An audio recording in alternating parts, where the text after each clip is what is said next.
How's it going, everybody? Welcome to episode 2 of Whispers from the Void. I'm Evan. And I'm Phil, Deux Vitesse for the Intimates. Thanks for tuning in.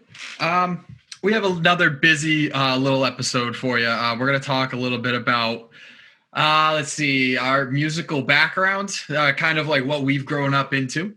And then we're also going to talk a little bit about some bands that we've chosen to highlight tonight. And whatever the fuck else we decide we're going to talk about, we'll see how this episode goes. So let's go, shall we? Let's fucking get started.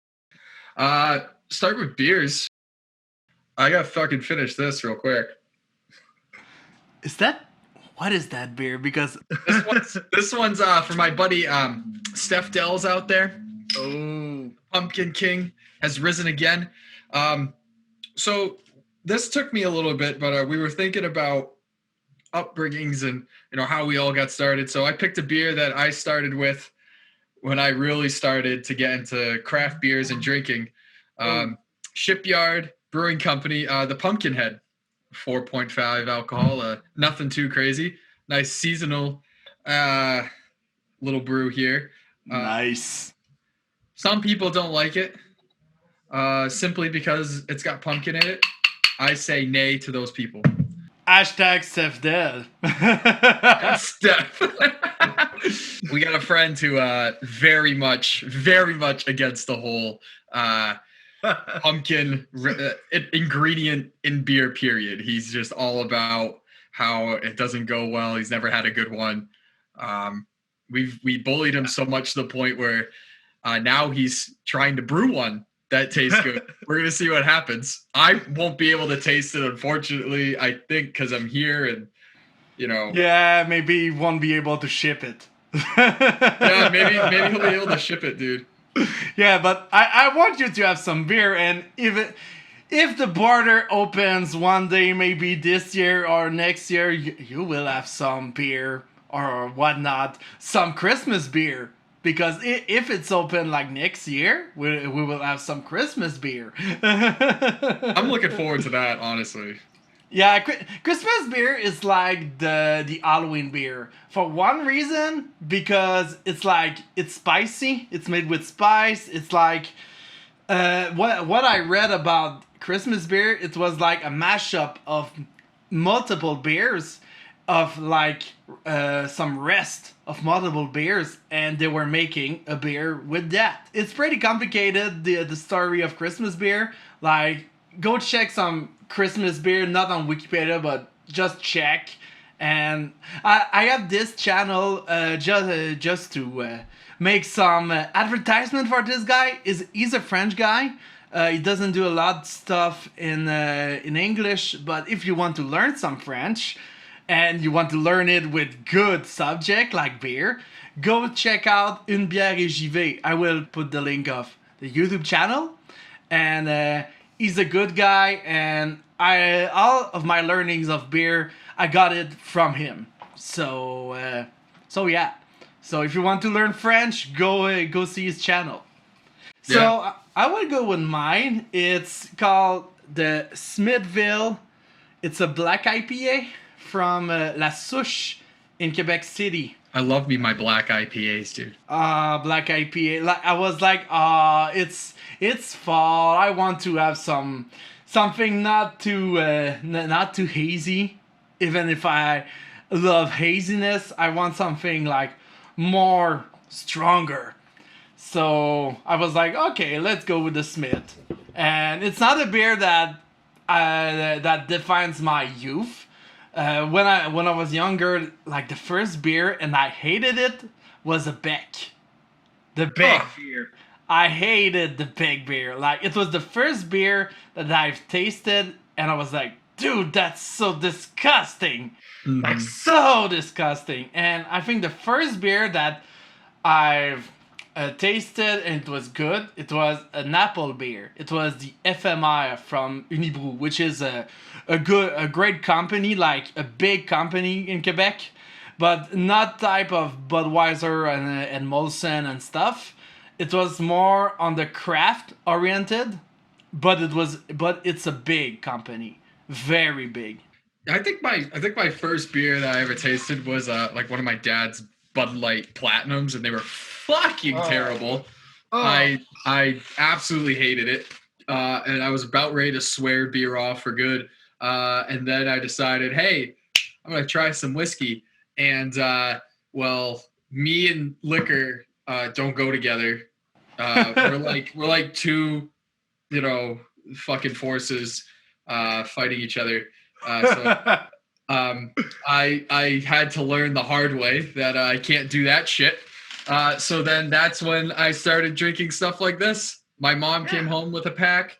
I was like almost drinking age, and bought me a 6-pack, and I sat down, watched football, and had a couple of those bad boys. And I don't know, that was pretty good. So definitely not a beer you show up to a party with, trying to have a great time. I think it's a nice beer you could drink a little while, but you definitely dude, you got to show up with something that you can crush. I think the beer that I had at parties was Heineken. And oh gosh, Heineken. And now that you know the story about Heineken in Africa, because there was a book, I don't know what his name, I will put the link or I will show it in image or something. This book, it's pretty like rough. The subject of Heineken in Africa are pretty rough, to be honest. Very rough. And I'm like, oh shit, they were doing that. They are the worst human beings ever. But ever. Nike in the sweatshops, dude. I don't know. But I still have a pair. Yeah, do you have a story about it? Dude, no. I just know that I just think it's common knowledge at this point that Nike's got a whole bunch of fucking sweatshops over in China, dude, the child labor and shit. Big companies sometimes are fucking cancer with the marketings and stuff. Mm-hmm. Like I'm not an anti company or anti-big company, multinational company. I'm not against it. I'm just like, why are you doing this? Why can't you be like good human beings with good marketing and not like fucking bullshitting over our heads? I don't know, because shit costs money, I guess. Let's get into it. So I suggested this topic because obviously we talked a little bit about it in the last episode, but I feel like my musical spectrum, as far as what I enjoy listening to, is so fucking out there. At any point in time, you're gonna get some of the fucking the coolest, jazziest beats.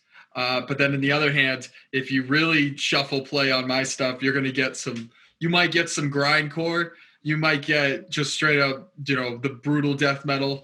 I was listening to some bands from Maggot Stomp because, funny enough, the band that I'm highlighting today is a band from Massachusetts. They're called Mourned.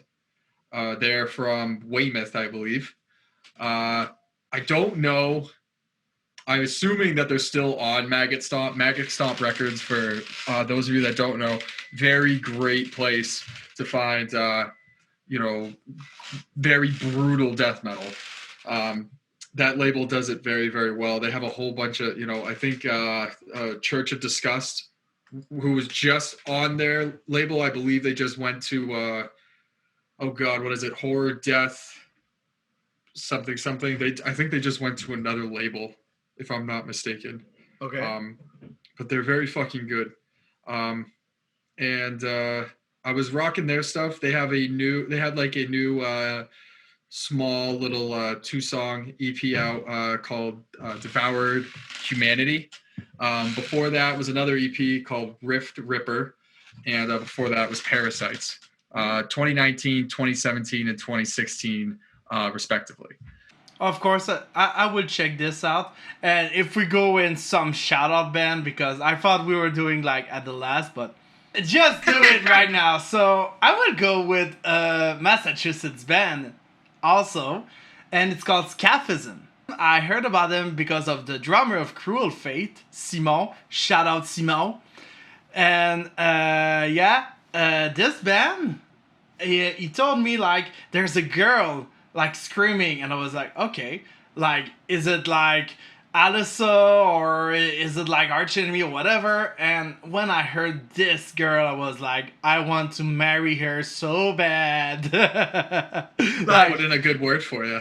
Oh yeah, but the thing is, I was searching about Scaphism, and the last album they got out, it was Unutterable Horrors, which is a good album, but it's not the girl that is on the album. I don't know who are the members on the album. Maybe it's the member before the girl was in the band. Yeah, because I think when I looked it up, there was 4 members.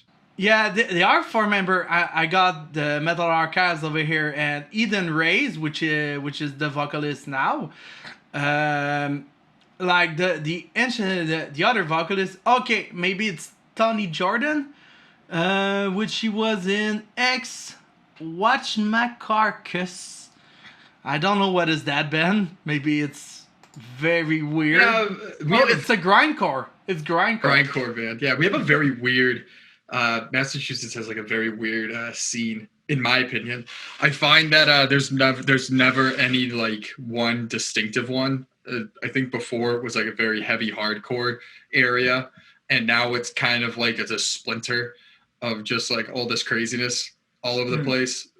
You have your bands like the Acacia Strain. Fuck,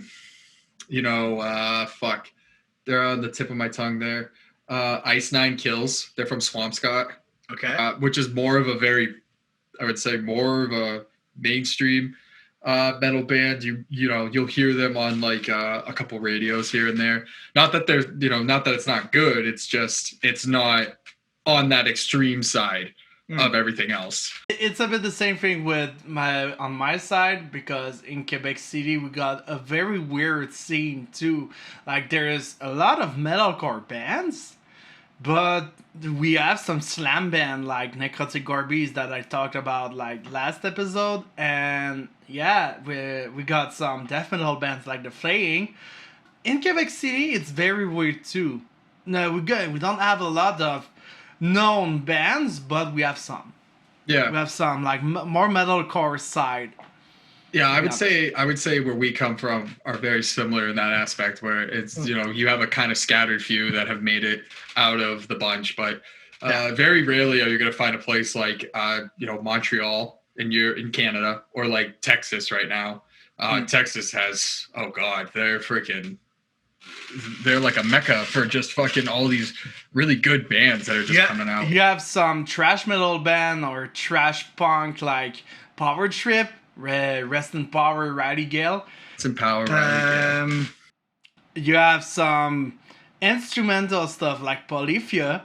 Mm-hmm. I didn't know that they were from Texas, and I was looking about them because I was listening to the song GOAT, which is a fucking great song. I just love that song so much, and yeah, I found out they were Texan, and I was like, they are Texan. So it's always like I always do that same face of just like actually now I do a face where like I'll be looking up and I'll just look at bands and then I hear it and I'm like, that riff's fucking sick, or like I love that breakdown, and then look at it, they're from Texas. like I'm trying to find one band that's not like just from like fucking somewhere else, but yeah, it never works out that way. The thing is with Texas, the stereotype we have is like the big guy with the cowboy hat and like, woohoo, I'm a capitalist. That's the stereotype we have here. Like in Quebec, in Canada, the stereotypes of American persons are pretty big. We have a lot of stereotypes. So in my, I don't know about you, Philippe, but I did take the liberty of this week and kind of looking back at, what I started with, to kind of like where I ended up now. I figured we'll go like this in order. We'll pick an age group, and then, I'm sure you should have it in your head as far as like at that point in time what you were listening to. So I got some. Yeah, I know very early on in my years, I'll say, from being born to like 10, it was pretty much whatever was on the radio. My parents aren't very big musically. My mom grew up like a new metal child, which is kind of weird. And my dad very much doesn't give a fuck. So he'll just listen to kind of like whatever. I think if I had to pin him, he's probably a hair metal type of guy. Like if I had to, because he kind of like he always did listen to like we had WAF here in Boston. They were just a classic rock station. So maybe Yeah. like a hair metal, maybe like almost 80s type of stuff. And that's what I grew up. That's what I kind of grew up listening to. It was just like a little bit of that. And country. He very much listened to that early '90s country. That early '90s country has a good place. I'm okay with that stuff. Yeah. You lost me after, mid '90s. I'd say is like where you lost me. So, but I was born in '96, so it's kind of tough for me to really dissect all that. It's funny. We are born the same year, but I was listening to stuff on the radio when I was a kid, and it's the same thing. But in Quebec, we have more this folk stuff going on. Folk, a little bit rock. Like I will put some name on the screen. Maybe some of them will ring a bell to some. But yeah, I was listening a lot to radio. And concerning the background of my parents, my mom was in the disco because my parents are a little bit older, and maybe because of that I got like a little bit open-minded about music. My mom was listening to some disco in the 70s, and my dad was listening to some prog rock, progressive rock like Pink Floyd, Emerson, Lake and Palmer, Yes, King Crimson. I'm not sure, but those three bands that he was listening to in the 70s, and stuff in the radio like Queen and other stuff like very 70s 80s era. So yeah, I would say, if I really had to pin, like there was a lot of Kenny Chesney being played. There was a lot of Toby Keith. My mom would play a lot of grunge stuff, Nirvana, Soundgarden, Rage Against the Machine. Days of New. Yeah, it's kind of hard to remember something. A lot of times what happens to me is like I'll hear a song, I don't necessarily know who sings it or like what the song title is, but like it will be something that I've heard before and I'll just have to fucking sit there and think about it. Nowadays you just you can open up Snapchat, you fucking click on it, it's going to tell you the song, but I don't have the brain capacity to remember all these things. So I'm just like, whatever. I just know it, very much that, and like 90s rock, which brings me to the next age group, which I'm going to say is 11 to 15. So basically middle school, entering high school type of stuff. If I really had to pin that down, I mean, there's rap and hip hop, which was very popular. You had Lil Wayne, Eminem, 50 Cent, fucking just name it, really, just on any of those type of big influential rap artists at the time. But then I also really gravitated towards like 90s rock. I was very into I'll sit here all day and have to fucking think about it, but yeah, a lot of 90s rock, I know that for sure. I gravitated towards Black Sabbath mostly, though. That was when I really was like discovering Ozzy, Guns N' Roses, bands older than that. I went into like the Ozzy area of Black Sabbath to Dio, and then I think they went back to Ozzy. Funny enough, I actually saw him last year, and man, he's just funny. I would go to my when I was like 11 to 15. It's weird. I would put it in context because before that I was playing Guitar Hero and I was learning guitar, and my teacher at that time had this book of tab books of Guitar Hero 1 and 2 with some songs in it that you can learn. And I was learning some songs and I was playing some songs, and I got this game, Guitar Hero Aerosmith. I remember that, dude. I remember that being on. And I know that I was listening to Aerosmith a lot when I was like secondary, the first year of secondary. To go with that, in secondary, Aerosmith and Cataclysm and Devil Driver, like big death metal stuff, and some metalcore on the side. I was a very weird kid, like... You took your journey much sooner than I did. Yeah, my journey was like metalcore, post-hardcore, some death metal, death groove, like Devil Driver was very, very good. I love Devil Driver then and not now. Cataclysm, I don't know if you know them. It's a band from Montreal. Yep, I know them. Their album their old album are good. Are they coming out with another album? Yeah, but I stopped to follow them like since Waiting for the End of Time or the world. I don't know what is that. Did you jump on like were you on like that deathcore like Whitechapel, and they were very popular when they first started coming out. This Is Exile and stuff. No, not Whitechapel for me. Whitechapel was a little bit later. It was more like Suicide Silence. And yeah, it was Suicide Silence. And I think the bands that marked that era was Avenged Sevenfold. It was my favorite band at that time. Yeah. Like when I say favorite, I was like, I wanted to have the same hairstyle than Sinister Gates and the same hat. Everybody wanted to be Rev, dude. Okay, I got this because I was big onto those hats. The federal hat, like, fuck. Yeah, holy those crap. federal hat. Yeah, Put pins on it, did you? I wanted that style so much because I wanted to look much like Sinister Gate, and then like at the end of my secondary, I was like, nah, I was more on the metal death stuff, like Children of Bodom. Very good stuff. I love that band.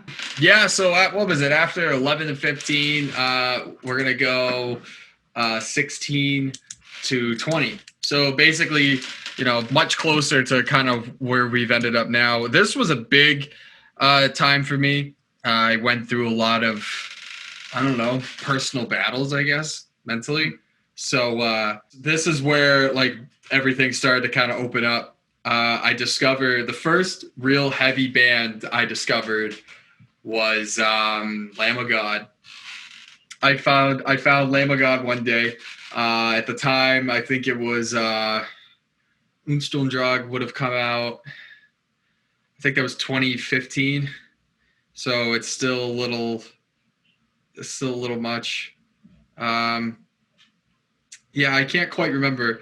I want to say Ashes of the Wake was probably that first album I heard. And that just sucked me right in. After that, it was like I discovered Trivium. Still a fan to this day. I really fucking like that band. Not so much kind of what they're doing now. I've kind of gotten away from it a little bit. But a lot of the earlier stuff, you know, like Ascendancy, Vengeance Falls is my favorite album by then. I really love that album. Cannibal Corpse came a little more towards 20, but I remember when I jumped down that rabbit hole, and then it was, oh god, Goat Whore. Funny enough, I think it was on Law and Order, like a show of Law and Order. They were like investigating something, and some guy walks over to the computer. He's like, oh, he's listening to his music, and he plays it. It's fucking Goat Whore. And I thought it was like the toughest fucking shit I've ever heard in my life. So I was like, oh, dude, that stuff gets me going. What is that? And then it's like I'm trying to fucking look it up and shit. And they were funny enough, they were a band. Pretty much most of those members were a band called Soylent Green. Which, if you ever really want to know that history, I'm sure we could go down that road one day. But Trevia from Black Dahlia, another band I got into at that time, talks about how Goat Whore was like really big on helping them out when they first emerged onto the scene and stuff, when they were trying to figure out that hardcore or death metal type of phase, I guess, that everybody has always kind of like put them in, like that little gray area where they kind of fit in both avenues. But they were one of the bands that, you know, really helped them out in that in emerging in that. But I listened to a little bit of Soylent Green after that, and that stuff fucking slaps. That shit's really good. Then you know, Crowbar led me down that road. Mastodon was also big. Really, I was just kind of bouncing all over the place. Anywhere from, like I said, you had Trivium, Mastodon to Cannibal Corpse, Goat Whore, Bolt Thrower, Celtic Frost. Really the only black metal band that I think I like. It was weird because to really get into like the brutal death metal, it took me a little bit. It's more kind of like where I'm at now. But definitely it was a lot of probably what I would call like your first like emerging gateway bands. Black Dahlia being a big one. And I think Trivium can be a gateway band too. They're a lot of heavy Metallica inspired, but I feel that, you know, a lot of their earlier albums especially, you can listen to that stuff and see how fast they're playing and really get into the like the breakdowns and, you know, how they play. And it just makes you kind of want a little more. You know, it just pushes you that little bit onto the edge and shit, to the point where like you're ended up looking into bands that are a little more on that, I would say like that deathcore type of area. I would like Whitechapel, really liked Whitechapel when they first were emerging, mostly because Phil's voice is fucking amazing. Everything the guy says with such pronunciation is incredible to me. Yeah. Suicide Silence. Like I remember when Mitch passed away, and like I remember the day and like all that shit, and that sucked because I had really just started really getting into them, and I don't know if they were going to be going on tour, but I want to say they were, or they just gotten off tour. It was so long ago, but yeah, I would say that at that time I was bouncing around a lot. I probably would have leaned more towards being like just like a metal to like a weird deathcore type of person. And then like metalcore for me was just like, yeah, like I just fucking skipped right over it. Like anything out of that whole genre for me, I've just never been a fan of. I don't know why. I couldn't tell you. It just has never. I think the only band I ever liked was like Moths to Flames. That might be the only one that I think I've ever stuck with. To be honest, like for me, if I go to this era, I would just go back to the last era just a little bit because you mentioned Lamb of God, Trivium, and I knew Trivium like way before you knew them. Like I was like, I'm 11? sure you must have known Ascendancy came out in 05. And yeah, I knew about them because of the Crusade. To be honest, the Crusade is not that bad of an album. Oh, dude, I will explain myself. Yeah, I hope you do. The only song that I love on this album is Anthem, We Are the Fire. Because it's an anthem. It's fucking great. Like, We Are the Fire. You want to just push your fist in the air and just like, We Are the Fire. Like, I love that song because it's anthemic. But I have to say, from an objective point of view, they tried something and they hit the wall. And all of the bands are doing that. Like, we take Slayer, we can take Suicide Silence, we can take a lot of bands. They hit the wall. And to be honest, I think the album that I don't like the most of Trivium, I know you like Vengeance Fall, but for me it was like, meh, it was passable. But the album after that, I was like, nah, I don't want to listen to it. Nah, Silence in the Snow. Silence in the Snow. It's a big nah for me. Listen, you can hit 2 walls and you can still fucking make it. Yeah, for me, Trivium is a gateway band. Like, you want to introduce metal to some people that are not into metal, you will show them like Trivium, Avenged Sevenfold, some old stuff, not only Confession, like more CD of Evil and the Avenged Sevenfold stuff. Because now today they are more okay. Maybe Hail to the King, but I don't like. I don't like Hail to the King, so maybe I will like go. Avenged Sevenfold. If I have to introduce Avenged Sevenfold to someone, I would be like City of Evil, Avenged Sevenfold, Nightmare, fuck Hail to the King. I hate Hail to the King, and that's it. Because the stage, it was more in a way of a prog album. But the thing is, they are not prog at all. So they tried to be prog, but in the prog way, it's not that good, but in the way of Avenged Sevenfold, it's a good album. If you are a fan of Avenged Sevenfold, you will like this album too. So I was a fan, and I will always be a fan, but not as I was back then, like when I was a teenager. I do agree with what you say. They're great. They're a great gateway band.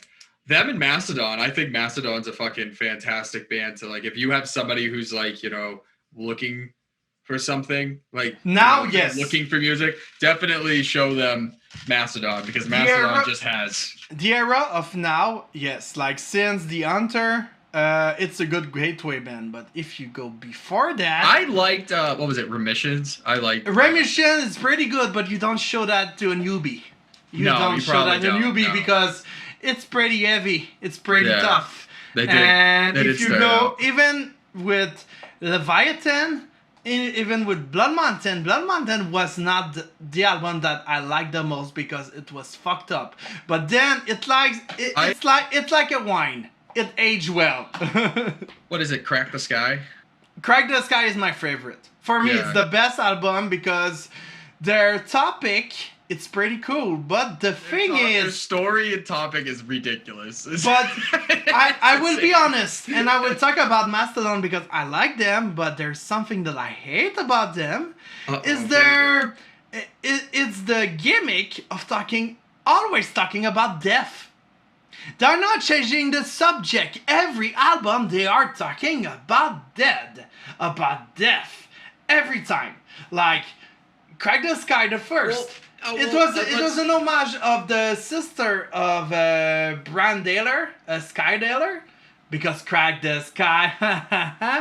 But can't you say that about literally every death metal fucking album ever? Like, yeah, but kind of the point. Okay. I will do something here. They're talking about death in the death metal band are talking about death. Because it's the context about it. They're talking the context of death metal, it's more gore stuff, it's death stuff, and it's horror stuff. Most of death metal are like that, but with death that changed the game of doing something pretty more intellectual and talking about humans and something like that. So yours is like the philosophical meetings and shit behind it? And with Mastodon, their subject about death is not talking about death is not good. No, it's talking about death about metaphorical, philosophical, but it's always around it. With death metal, it's not always around it. They're talking about death, of course, but sometimes if you go into brutal death metal, they're talking about gore, they're talking about horror, they're talking about a lot of things. And for some other bands, it's death, it's occultism, it can be like supremacy and something like that. They're talking about a lot of stuff other than death. And if you go to Mastodon, all of the story, it's around death. It's not death directly, it's around it, but it's always linked. It's always linked, and for me, like musically, I love Mastodon, but in terms of subject, I'm like, dude, just get up and just go somewhere else. Like, I'm tired of it. All right, so here's my my challenge to the listeners. I want you guys to comment either Facebook, Instagram, or YouTube, and I want you to send us your best albums that have nothing to do with death. I want to see if this actually holds true. Because I think that literally the whole point of death metal is death. I just think that that's what it's all about. So I would love to see the death metal album that's made about like cats. I want to see the craziness. Yeah, okay, why not? Yeah, I want to see what you fucking people can come up with. Okay, I was sorry about it, like... You know Jerry's gonna have like 6 albums about something ridiculous. But the thing is, like, if I take Cattle Decapitation, yeah, they are talking about death, but the context is not the same than talking about death, like, oh, someone of my family died. Like, no, their context is like, dude, you're fucking destroying the fucking earth! Just wake up already! Like, you're destroying the earth, like, just look at it. He's like throwing the earth in the garbage, and it's a cycle. So I thought he was recycling the earth. we can do that. We can do that. Let's just recycle it. Just recycle the earth. Why not? Let's just fix it, huh? Can we recycle this beer? I guess that brings us to our final fucking 21 to now.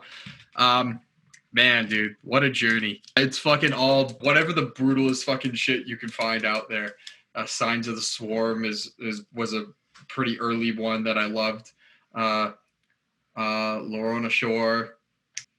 I remember when I first heard Ingested, fucking the Slam Kings, shout out to them.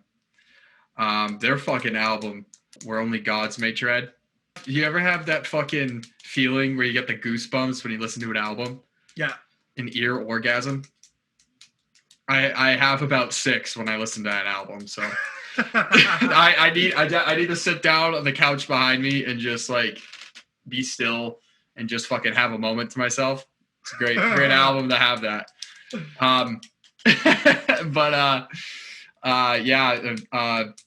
Cryptopsy, which is like you go back to like None So Violent stuff, and man, it's just so hard and brutal, and it's a beautiful masterpiece. Revocation, really that Montreal, since I've been getting to know you, Philippe, and since I've really started to get to understand the different places and that have really spawned some really good metal.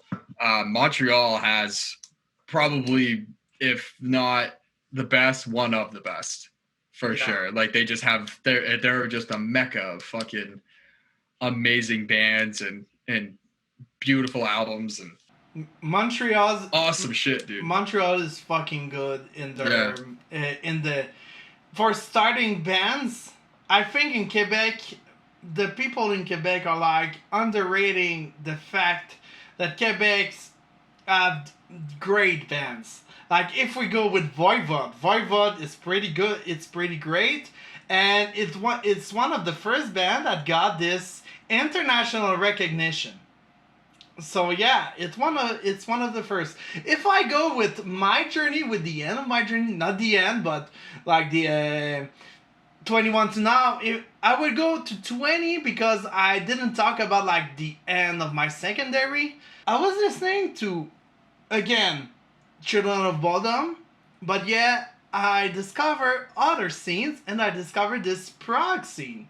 Some prog band like Dream Theater. We all know Dream Theater. We all know like a lot of other bands of that genre. But then I discovered my idol of all time, and I will never change. It's Devin Townsend. And Devin Townsend, this guy. Ooh, I love that guy. I just you love just like, had your orgasm over there.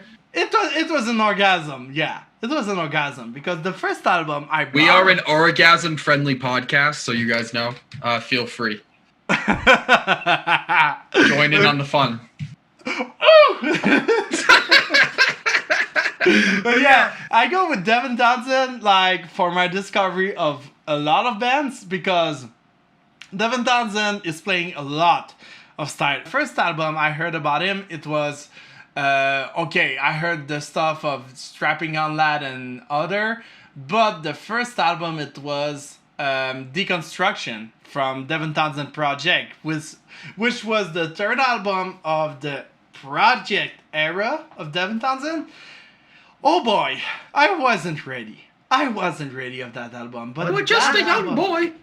I was a young boy, so young, so young, and so No innocent. innocent. So innocent and so pure, so pure. Oh But my yeah, God. that album was talking about alcohol, drugs, and all stuff, and cheeseburger. I repeat myself, cheeseburger. Like cheeseburgers with an S, or just like he was just talking about a single cheeseburger. There was a song called Deconstruction, which is the name of the album, and it was like, nah, man, I do what I want. We can talk about cheeseburger. Take everything and like a cheeseburger and deconstruct it to its source. Like it was like the cheeseburger is the meaning of life. It was fucked up, man. But fucked up. I orgasmed a lot on that song, and but yeah. If you don't know what an orgasm is, comment below. If Someone you're- will explain it to you. If you are 12, comment below. If you are 12, you need parents' permission to listen to this. Yeah, because there's a lot of orgasms in it. I mean, if we were talking about our youth, we might as well have just called it the orgasm episode. Devin Townsend opened the way of open-minded music that I have now. So I listen to a lot of stuff. I listen to extreme metal, Cattle Decapitation, one of the best, Aborted, Benighted, like in death metal stuff.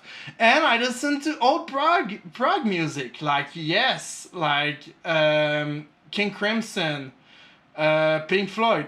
My favorite album is Dark Side of the Moon. That album, when you know the context and when you know the subject about it, you got another perspective of what the album talks about. It's not about Dark Side of the Moon, it's about the human life itself.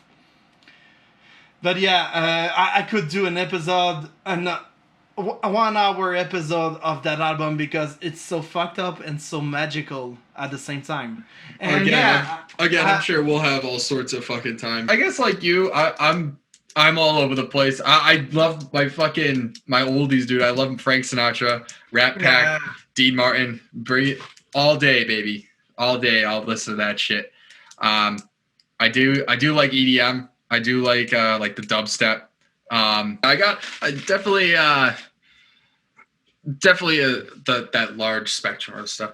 But I never really did fall super deep into the dubstep hole. I recently found a fucking playlist on Spotify. I know you hate Spotify, but found a dope ass playlist.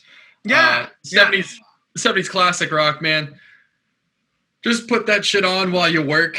It's just gets you going, you know. Just makes you happy, makes your soul happy. That's what it's all about, you know.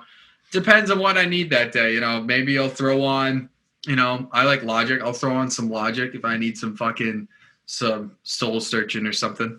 And then other times it's like, you know, hey, you know, I could go with a good Bell Witch fucking drawn out scream right now. Like I need to hear something that's just demonic in presence. Yeah, you know? Bell Witch is not a band that I got into. More in the doom stuff, it was more like, for me, it's like Yob. Doom. Yob, I just... Doom. So Doom. Atramentus, Steergen. Okay, I would check them. Atramentus? Atramentus. I can't fucking say words. Atramentus? Yeah, okay, I can read it. Atramentus. We'll link it in the description. For me, it's like, it was very recent. It was more like Yob. Yob, I love Yob. And Paul Bearer. Paul Bearer, the last album they got out, like this album, it was like, I don't know what is the name of the album, but fuck, this band. it's so calm, it's so heavy and doom, but at the same time you have some light rays with the darkness in it. So with the sadness of Pallbearer, you got some light rays, you got some joy in it, and I love that band so much. I'm looking at the clock here. I don't know. Let's I think we can wrap this up. Anyway, yeah. Our highlighted bands for today, bands that we believe you guys need to get out there and listen to. Mine was Mourned. They're on Maggot Stomp Records. To my knowledge, I hope that's correct. I did a little bit of research. I believe that's correct. Also a great label. You should check them out as well. And listen to their newest little EP, Devoured Humanity. It's 2 songs, but it fucking slaps. Very, very well done. And if you ever go into their discography, you can really kind of see the production value and how they've grown and X, Y, and Z, all that fun fucking shit. But yeah, I believe in that. Check them out. Mourned. For me, it's Scaphism from Massachusetts. Their last album, Unutterable Horrors, very good. They got 2 albums, 1 split, and 4 demo. For me, the last demo with the new singer, a banger. I just like it. Like I found some songs on the internet and I'm like, okay, that shit rules. That shit rules. And yeah, Scaphism, fucking great. Thanks for listening. Don't forget to, on YouTube, hit that like button, subscribe, notifications, if you're still into that fucking thing. And click on the bell because it will increase the the notifications. referencement. Yeah, absolutely. We're on Instagram. We're at Whispers from the Void podcast or pod on Instagram. Like our page on Facebook, Whispers from the Void. And like I said on the page, we're gonna start coming out every Monday or so. Yeah, it might pick up, it might slow down. We'll fucking let you guys know. And we will also be discussing next episode about what's going to happen every 5th episode. So basically in the intervals of 5. We got something very special planned for all of you. Stay tuned, stay heavy, drink good beer, party hard. It's 2020 and the world fucking sucks, but hey, you know what? Just live it up because who the fuck knows? The West Coast is on fire. There's a fucking pandemic. Philippe is orgasming blood from his ears. We are just having a fucking great time over here, so live it up. fuck yes. So cheers, folks.